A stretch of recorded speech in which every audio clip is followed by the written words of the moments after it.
Hello guys, welcome back to మన serial. So last ఎపిసోడ్లో గుర్తుంది కదా, వెళ్ళబోయే ముందు ప్లీజ్ ఒక్క లైక్ కొట్టండి. కొడుకుని ఎంత అడిగినా చెప్పకపోవడంతో నేనే ఆ నిజం తెలుసుకుంటానని అంటాడు శ్రీధర్. ఇదంతా గత ఎపిసోడ్లో హైలైట్గా నిలిచింది. ఇక ఈరోజు అంటే 480 ఎపిసోడ్లో ఏం జరగబోతుంది అంటే, ఈ ఇంట్లో నేను ఎలా ఉండాలని నువ్వు కోరుకుంటున్నావో ఆ రోజు తొందరలోనే వస్తుందని పారుతో అంటుంది జ్యోత్స్న. ఈ వేలంపాటతో నీ మనవరాలి జాతకమే మారిపోతుందని చెబుతుంది. కార్తిక్ గారిని ఒక్కడిని కంట్రోల్ చేయగలిగితే చాలని అంటుంది పారిజాతం. అందుకే బావని వేలంపాటికి రానివ్వడం లేదని చెబుతూ ఉండగా దశరథ శివనారాయణ కూడా వేలానికి బయలుదేరుతూ ఉంటారు.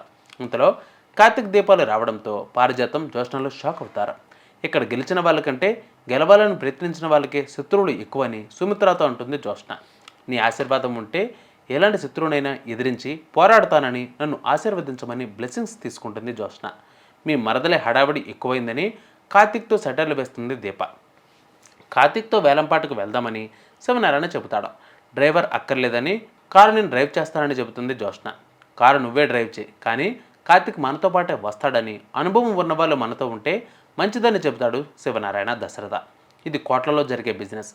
లాభాలు వస్తే అందరూ హ్యాపీ, నష్టాలు వస్తే మనమే భరించాలి. కొన్నిసార్లు మనకంటే చిన్నవాళ్ళ సలహాలు కూడా పనిచేస్తాయని చెబుతాడు దశరథ. సుమిత్ర ఎదురు రావడంతో అందరూ వేలానికి బయలుదేరుతూ ఉండగా కార్తిక్కి దీప ఆల్ ది బెస్ట్ చెబుతుంది. ఇది ఎందుకు ఇంతలా మురిసిపోతుందని దీపాన్ని అడుగుతుంది పారిజాతం. నేను వెళ్ళాను కాబట్టే జ్యోత్స్న ధైర్యంగా వేలంపాట పాడింది, గెలిచిందని చెప్పడానికి మీ బావ వెళ్ళాడని అంటుంది పారు. ఒకరి విజయాన్ని తన ఖాతాలో వేసుకునే మనిషి కాదు మా బావ. తన నమ్మకం ఏమిటి అంటే, మా బావ వెళితే అక్కడ ఏ చెడు జరగదని అంటుంది దీప. నా మనవరాలు గెలుస్తుందని మీ అందరికీ కుళ్ళు, అది ఓడిపోగానే మీ బావని కంపెనీకి సీఈఓని చేయాలని నువ్వు దశరథని కాకాపడుతున్నావని నాకు తెలిసని అంటుంది పారిజాతం. చెల్లెల గురించి, చెల్లెలు కొడుకు గురించి తప్పించి కూతురు గురించి దశరథ ఆలోచించడం లేదని చెబుతుంది. ఇక నా మనవరాలు గెలిచి ఇంటికి వస్తుందని, ఎర్రనీళ్లతో దిష్టి తీయడానికి సిద్ధంగా ఉండమని చెబుతుంది పారిజాతం. వేలంపాట దగ్గరికి బైరా వచ్చి శివనారాయణ దశరథలకు ఎదురుపడతాడు. మీ నాన్నకి నా మీద కోపం పోలేదా? బిజినెస్లో పార్ట్నర్షిప్ కుదరక విడిపోయామని దశరథతో అంటాడు బైరా. మనం విడిపోయింది పార్ట్నర్షిప్ కుదరక కాదు, నువ్వు చేసిన మోసం బయటపడడం వల్ల. మన స్నేహం కూడా 10 ఏళ్ల కిందటే చచ్చిపోయిందని చెబుతాడు దశరథ. నువ్వు చేస్తున్న అక్రమ వ్యాపారాలన్నీ నాకు తెలుసని, ఇప్పుడైనా ఎవరిని మోసం చేయకుండా బతకమని అంటాడు బైరా.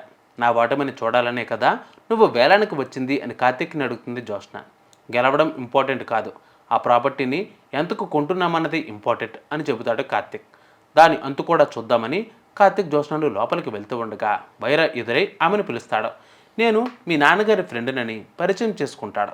కార్తిక్ లోపలికి వెళ్తూ ఉండగా ఎవరతను, ఎక్కడో చూసినట్లుగా ఉందని జ్యోత్స్నతో చెప్తాడు కార్తిక్. మీరు Jyotsna group of company CEO అని నాకు తెలుసు. కొన్నేళ్ల క్రితం నేను కూడా రెస్టారెంట్ బిజినెస్లో ఉన్నానని, కానీ కొన్ని కారణాలతో ఆ బిజినెస్ను వదిలేశానని అంటాడు బైరా. మళ్ళీ బిజినెస్ స్టార్ట్ చేయబోతున్నానని, ఆ ప్రాపర్టీని వేలంలో కొనడానికి అందుకే వచ్చానని చెబుతాడు. మీరే గెలుస్తానని అనుకుంటున్నారా అని జ్యోత్స్న అడగ్గా, మీకు ఓటమి అలవాటే కాదని సెటర్లు వేస్తాడు బైరా. మీ రెస్టారెంట్లో గ్రాస్ పడిపోవడానికి మీరే కారణమని విన్నాను. నష్టాల్లో ఎన్నాళ్ళని బిజినెస్ రన్ చేస్తారు? మీ రెస్టారెంట్స్ని నేను టేక్ ఓవర్ చేస్తానని బైరా చెప్పడంతో జ్యోత్స్న రగిలిపోతుంది. నేను తుఫాన్ లాంటి దాన్ని దేన్నైనా నాశనం చేయగలనని చెబుతాడు బైరా. తుఫాన్లకు చెట్లు కదులుతాయేమో కానీ పర్వతాలు కాదని ఘాటుగా ఆన్సరిస్తుంది జ్యోత్స్న. ఇక్కడ నుంచి మీరు ఓడిపోయే వెళ్తారని అంటుంది జ్యోత్స్న. వేలంపాట మొదలవుతూ ఉండగా బైరా ఎవరిని దశరథని అడుగుతాడు కార్తిక్. అతను గురించి నీకెలా తెలుసని దశరథ అడగ్గా, జ్యోత్స్నతో మాట్లాడారని అంటాడు కార్తిక్. వాడి గురించి నేను నీకు తర్వాత చెబుతానని దశరథ అంటాడు. ఇక కార్తిక్ దశరథులు తన గురించే మాట్లాడుకుంటున్నారని జ్యోత్స్న టెన్షన్ పడుతుంది. మరి పోటీకి వెళ్ళొద్దని, ఎప్పుడు ఎక్కడ ఆగాలో నేను చెప్తానని అంటాడు శివనారాయణ. బావ నన్ను డమ్మీని చేయడానికి వీరిద్దరిని కంట్రోల్లో పెట్టుకున్నాడు. నేనేమైనా చిన్నపిల్లనా? వేలం ఎంత పాడాలో నాకు తెలియదా?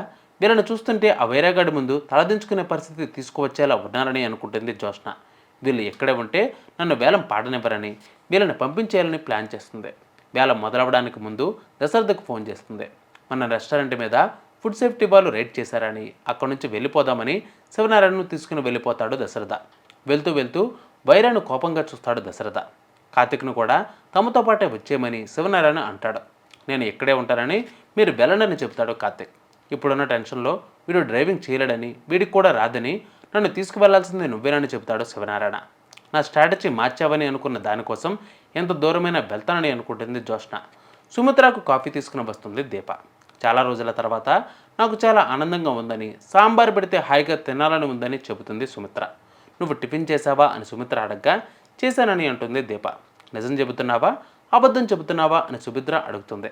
మీతో అబద్ధం ఎందుకు చెబుతానని దీప అనగా అది నీకు అలవాటే కదా అని అంటుంది సుమిత్ర. అబద్ధాలు చెప్పి చెప్పి అదే జీవితం అయిపోయిందని అనడంతో దీప షాక్ అవుతుంది. ఇంతటితో ఎపిసోడ్ క్లోజ్ అవుతుంది. సో నెక్స్ట్ ఎపిసోడ్లో మళ్ళీ కలుద్దాం. అంతవరకు keep like share comment please and keep watching my serial.